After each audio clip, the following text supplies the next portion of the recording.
you are about to hear shouldn't be possible. The laws of physics say no. Medicine says no. The most basic logic screams no. But it happened. It was recorded. 2 fighter jets flying at over 400 kilometers per hour. They didn't collide head-on. One of them passed inside the propeller of the other. The pilot didn't die. He didn't faint. He didn't fall immediately. He struggled with the wrecked plane and tried to land. This story is about that instant, about the moment when reality tears apart and the impossible becomes a concrete, documented, cold fact. And when you understand how, you will realize that war forges scenarios that reason refuses to accept.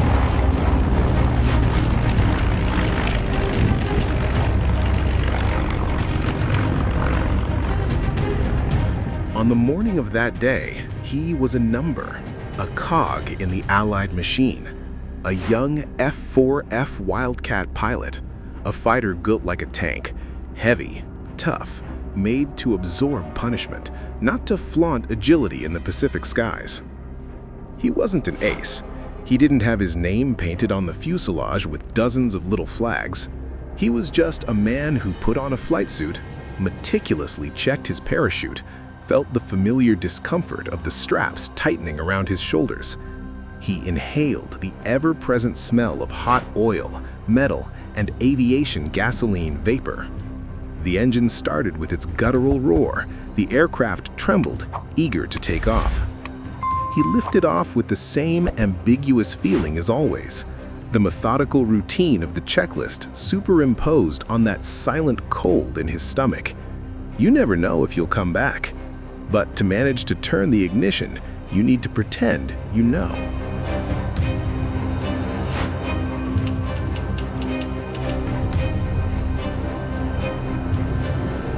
The sky was dangerously clear, an unforgiving blue. In the Pacific, a clear sky is a warning. The mission was routine, patrol, tight formation, sweeping the horizon, until the radio crackled. A truncated voice, then another. Alert. Dots on the distant horizon.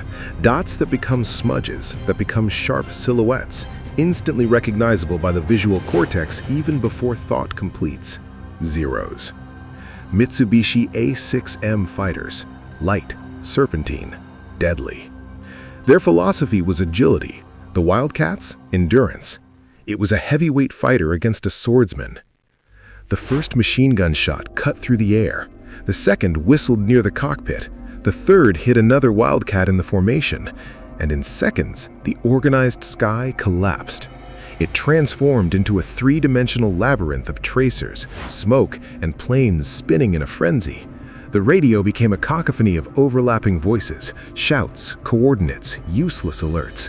He pulled the stick, forced a turn, lost sight of one zero, spotted another. The world was reduced to the desperate turning of the helmet, trying to frame a fleeting target in the visor. He attempted a sharp maneuver, a tighter turn that the heavy Wildcat hesitated to execute. The plane trembled, protesting, and in that instant of imbalance, he lost situational awareness. He lost the enemy. He lost the horizon. He maintained his speed, and then something filled his field of vision. It wasn't a plane. It was a disc. A silvery gray blur spinning at thousands of revolutions per minute. The propeller of a Zero. His brain tried to process, that's not there, that can't be there. His body instinctively pulled the stick back. It was too late.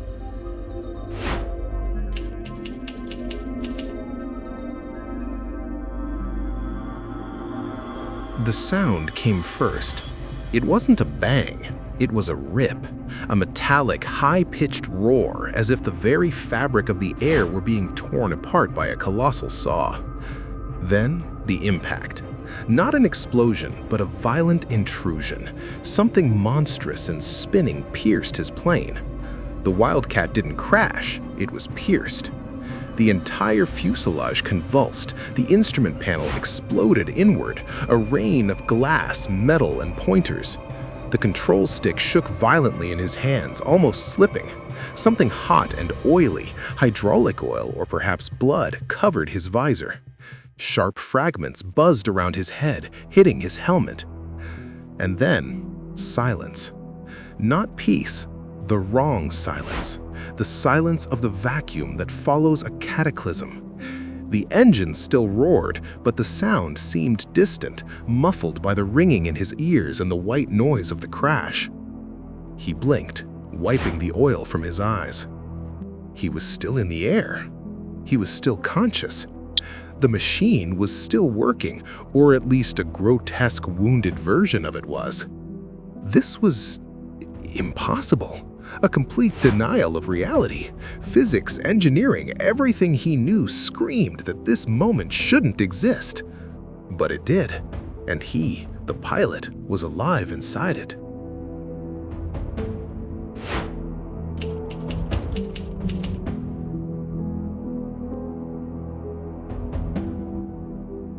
The human mind in trauma seeks plausible narratives. It was shrapnel, he thought. A broken cable, a lucky shot. But then his gaze slipped to the right wing, and he saw. Not a bullet hole, not a dent. It was a cut. Clean, long, deep. It was as if a gigantic circular blade had passed close by, tearing away aluminum, cables, structure. The Zero's propeller hadn't exploded the plane, it had severed it. The truth came crashing down with the weight of a concrete block. The Zero's propeller had literally pierced his Wildcat.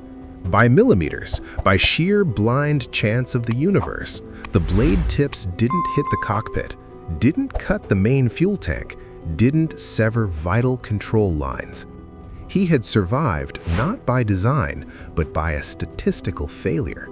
By a perverse alignment of angles, speeds, and point of impact that transformed certain death into a remote possibility. The robust Wildcat endured what it wasn't designed to endure, not by engineering, but by sheer luck.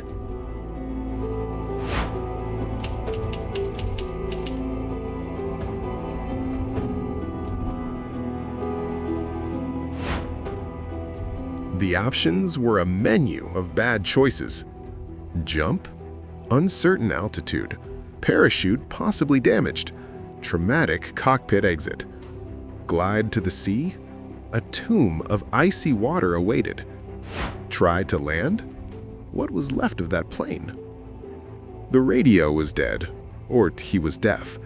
The world was that destroyed cockpit. The wind howling through the tears, the irregular moan of the engine. War doesn't give you the luxury of paralysis. It demands action, even if blind. He took a deep breath, feeling a sharp pang in his chest. He ignored it. The blood trickling down his chin. He ignored it. The decision wasn't reasoning. It was a primal impulse, a final refusal. He would try to land, not out of courage, out of pure biological stubbornness, because it was the only action that still seemed to connect him to life.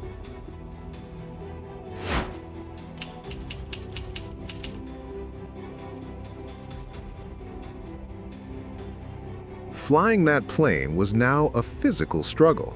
Every adjustment to the control stick was a battle of strength against unbalanced forces.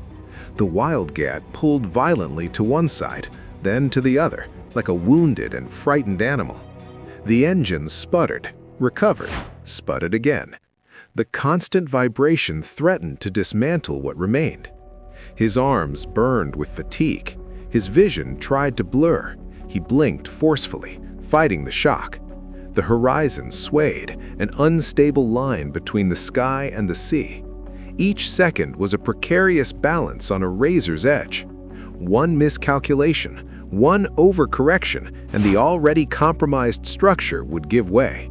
He was no longer piloting, he was negotiating, offering a little altitude in exchange for stability, giving up speed to gain control.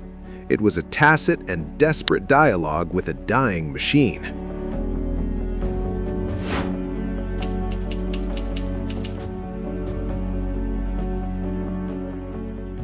And then a mirage appeared on the hazy horizon, a dark line. Then shapes took shape. It was land. It was the base. Relief? No, it was a new kind of terror, because now death would have witnesses. Failure would be public, documented. Hope, so close, made the prospect of final failure all the more cruel. From the ground, they first saw the smoke, then the irregular, staggering shape of the aircraft. It wasn't a plane returning, it was a flying accident dragging itself through the sky. No one on the runway expected a landing. They expected a controlled impact at best. Inside the cockpit, the final rituals. Lower the landing gear. Did any light come on? Untrustworthy. Set up for landing. The runway approached, growing frighteningly. Everything was too fast and too slow at the same time. Final correction. Too much? Too little? The plane sagged sideways. He counter-corrected. The concrete was there.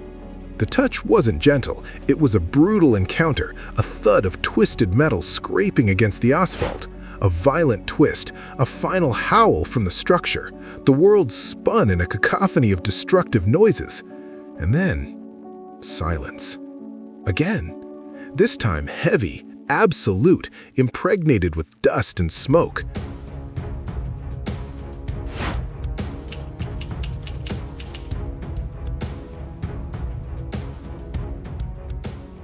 He didn't move.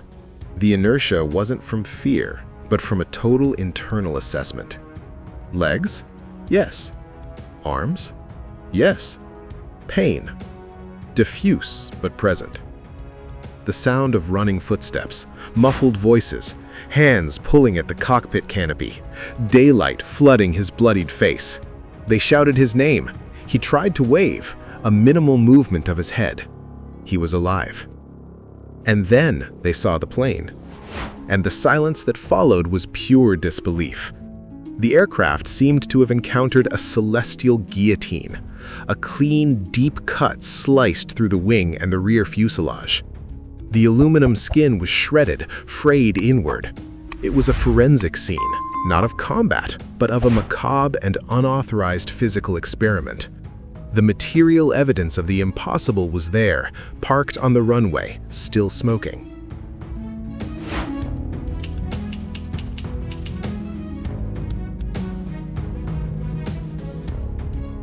The following days were a blur of white. Hospital walls, fluorescent lights, the smell of antiseptic.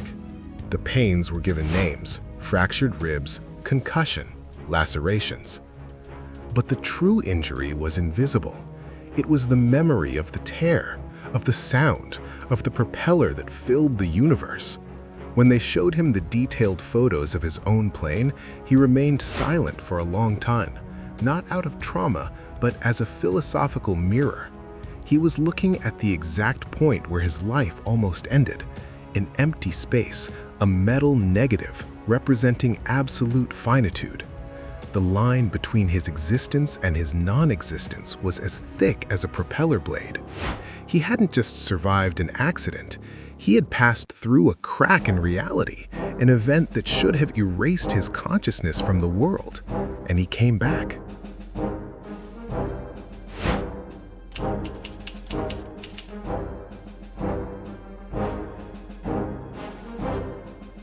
The official report was an exercise in humility for engineering, how to categorize the uncategorizable.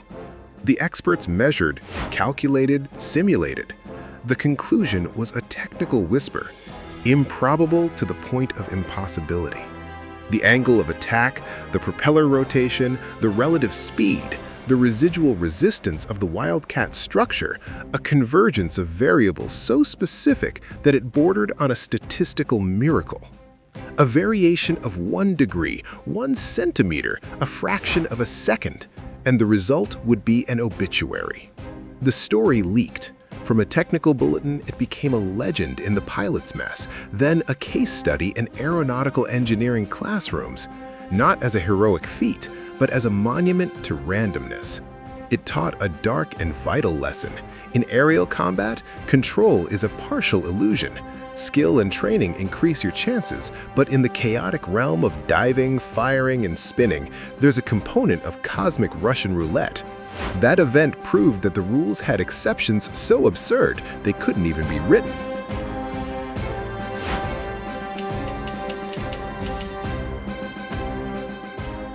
At the beginning, I set out the unbelievable premise. A man passed through the propeller of an airplane in mid-flight, and he lived. Now you know the detailed path of this absurdity, from the smell of oil on the morning of the flight to the deafening silence after the forced landing. But the essence of this story is not about steel and physics. It's about fragility. That pilot didn't survive because he was an invincible hero. He survived because in the thermonuclear chaos of war, even the strictest laws can, for a moment, bend. He was a survivor of an accident that shouldn't even be possible. When he finally returned to the skies, he carried with him a knowledge that few possess. The line that separates us from nothingness is not a thick wall. Sometimes it's a border as tenuous as the edge of a blade, spinning at 3,000 revolutions per minute, lost in the vastness of a war sky. And the most unsettling fact? It's not that this happened once. It's that under the right conditions, or rather, the wrong conditions of pure extreme chaos, this can happen again. Because ultimately, this isn't the story of a plane that went through a propeller. It's the story of a man who went through the impossible itself and came back to tell us about it.